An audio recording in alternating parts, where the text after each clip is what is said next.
Hi friends, welcome to cook with Vibha club.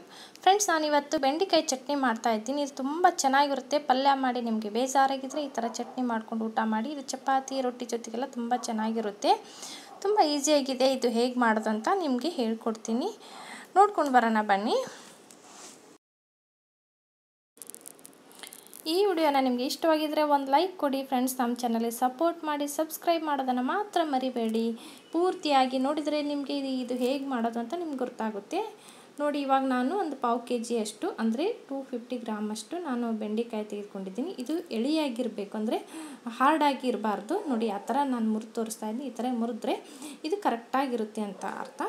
ಹಾರ್ಡಾಗಿದ್ದರೆ ಚೆನ್ನಾಗಿ ಬರೋದಿಲ್ಲ. ಅದು 4 ಮೆಣಸಿನ್ಕಾಯಿ ತೆಗೆದುಕೊಂಡಿದ್ದೀನಿ. ಖಾರ ನಿಮ್ಗೆ ಜಾಸ್ತಿ ಬೇಕಿದ್ದರೆ ಇನ್ನೂ ಹಾಕ್ಕೊಳ್ಳಿ, ಬೇಡ ಅಂದರೆ ಕಡಿಮೆ ಮಾಡ್ಕೊಳ್ಳಿ. ಇದು ಸಣ್ಣಗೆ ಕಟ್ ಮಾಡ್ಕೋಬೇಕು, ಲೇಯರ್ ತೆಳ್ಳಗಾಗಿ ಬಂದಿರಬೇಕು. ನಾನು ಒಂದು ಕಡಾಯಿ ಇಟ್ಟಿದ್ದೀನಿ. ಇದು ಮೀಡಿಯಮ್ ಫ್ಲೇಮಲ್ಲಿ ಇಟ್ಕೋಬೇಕು.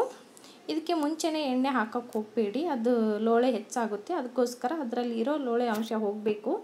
ಅದಕ್ಕೆ ನಾನು ಎಣ್ಣೆ ಹಾಕ್ತಾಯಿಲ್ಲ, ಆಮೇಲೆ ಹಾಕ್ಕೊಳ್ಳೋಣ. ಸ್ವಲ್ಪ ಹುರಿದ್ಬಿಟ್ಟು ಒಂದು ಬೆಳ್ಳುಳ್ಳಿ ಹಾಕ್ತಾಯಿದ್ದೀನಿ. ಇವಾಗ ಸಮ್ಮರ್ ಆಗಿರೋದ್ರಿಂದ ಇದು ಹೀಟ್ ಆಗಿರುತ್ತೆ, ಅದಕ್ಕೆ ನಾನು ಒಂದೇ ಹಾಕ್ತಾಯಿದ್ದೀನಿ.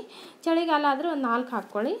ಎಣ್ಣೆ ಇವಾಗ ಹಾಕ್ತಾಯಿದ್ದೀನಿ. ಒಂದು ಸ್ವಲ್ಪ ಹುರಿದ ಮೇಲೆ ಒಂದು 2 ಟೇಬಲ್ ಸ್ಪೂನ್ ಅಷ್ಟು ಹಾಕ್ತಾಯಿದ್ದೀನಿ. ಇದು ಚೆನ್ನಾಗಿ ಹುರ್ಕೋಬೇಕು, ಎಲ್ಲ ಒಟ್ಟಿಗೆ ಹುರ್ಕೋಬೇಕು.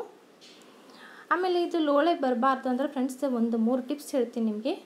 ಇದರಲ್ಲಿ ಲಿಂಬೆಹಣ್ಣು ಹಾಕ್ಕೋಬೇಕು, ಇಲ್ಲ ಅರಿಶಿಣದ ಪೌಡ್ರ್ ಹಾಕ್ಕೋಬೋದು, ಕಾರ್ನ್ಫ್ಲೋರ್ ಕೂಡ ಹಾಕ್ಕೋಬೋದು. ಈ ಥರ ಹಾಕೋದ್ರಿಂದ ಸ್ವಲ್ಪ ಹುರಿದಾದ್ಮೇಲೆ ಹಾಕ್ಕೋಬೇಕು. ಈ ಥರ ಹಾಕೋದ್ರಿಂದ ಲೋಳೆ ಬರೋದಿಲ್ಲ.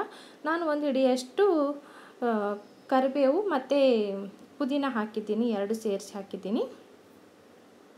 ಬೆಂಡೆಕಾಯಿ ಮುಂಚೆನೇ ನಾವು ತೊಳೆದಿಟ್ಟಿರ್ಬೇಕು ಫ್ರೆಂಡ್ಸ್, ನೀರಿನ ಅಂಶ ಇರಬಾರ್ದು. ಕಾಟನ್ ಬಟ್ಟೆಯಲ್ಲಿ ಹಾಕಿ ಒರೆಸಿಟ್ಟಿರಬೇಕು. ನೋಡಿ, ಇದಾಗಿದೆ. ಈ ಥರ ಹುರ್ಕೊಂಡಿರಬೇಕು, ಲೋಳೆ ಅಂಶ ಇರಬಾರ್ದು. ಯಾವುದೇ ಕಾರಣಕ್ಕೂ ನಾವು ಚಟ್ನಿ ಮಾಡಬೇಕಾದ್ರೆ ಲೋಳೆ ಅಂಶ ಇರಬಾರ್ದು. ಇದರಲ್ಲಿ ಇರೋದೆಲ್ಲ ಸಂಪೂರ್ಣವಾಗಿ ಹೋಗಿರಬೇಕು, ಚೆನ್ನಾಗಿ ಹುರ್ಕೋಬೇಕು.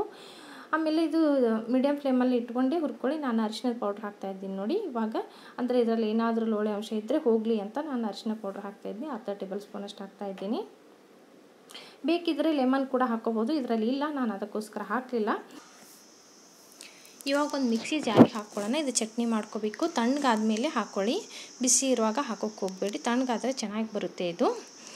ಇವಾಗ ರುಚಿಗೆ ತಕ್ಕಷ್ಟು ನಾನು ಉಪ್ಪು ಹಾಕ್ತಾಯಿದ್ದೀನಿ. ಉಪ್ಪು ಮಾತ್ರ ನೋಡ್ಕೊಂಡು ಹಾಕ್ಕೊಂಡು ನಿಮ್ಗೆ ಎಷ್ಟು ಬೇಕೋ ಅಷ್ಟು. ಇವಾಗ ಇದು ಮಿಕ್ಸಿ ಮಾಡ್ಕೊಂಡು ಬರೋಣ.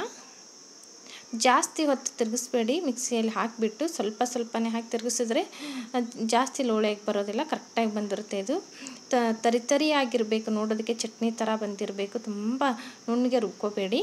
ಇದು ಖಾರ ಪೌಡ್ರ್ ಹಾಕ್ತಾಯಿದ್ದೀನಿ, 1/2 ಟೇಬಲ್ ಸ್ಪೂನ್ ಅಷ್ಟು. ಇದು ಜಾಸ್ತಿ ಬೇಕಿದ್ರೆ ನಾವು ಹಾಕ್ಕೋಬೋದು. ಒಂದು 1/2 ಟೇಬಲ್ ಸ್ಪೂನ್ ಅಷ್ಟು ಹಾಕಿಲ್ಲ, 1 ಸ್ಪೂನಷ್ಟು ಹಾಕಿದ್ರೂ ನಡೆಯುತ್ತೆ. ಇದೆಲ್ಲವೂ ಚೆನ್ನಾಗಿ ಮಿಕ್ಸ್ ಮಾಡ್ಕೊಳ್ಳಿ 1 ಸ್ಪೂನ್ಲಿಂತ. ನೋಡಿ ಫ್ರೆಂಡ್ಸ್, ಇದಾಗಿದೆ. ತುಂಬ ಚೆನ್ನಾಗಿರುತ್ತೆ ಇದು. ರೊಟ್ಟಿ ಚಪಾತಿಗೆಲ್ಲ ತುಂಬ ಚೆನ್ನಾಗಿರುತ್ತೆ. ಬೆಂಡೆಕಾಯಿ ತುಂಬ ಆರೋಗ್ಯಕ್ಕೆ ಒಳ್ಳೆಯದು. ನಿಮಗೆ ಈ ವಿಡಿಯೋನ ಇಷ್ಟವಾಗಿದ್ದರೆ ಒಂದು ಲೈಕ್ ಕೊಡಿ, ನಮ್ಮ ಚಾನಲ್ಗೆ ಸಪೋರ್ಟ್ ಮಾಡಿ, ಸಬ್ಸ್ಕ್ರೈಬ್ ಮಾಡ್ಕೊಳ್ಳೋದನ್ನು ಮಾತ್ರ ಮರಿಬೇಡಿ. Bye friends.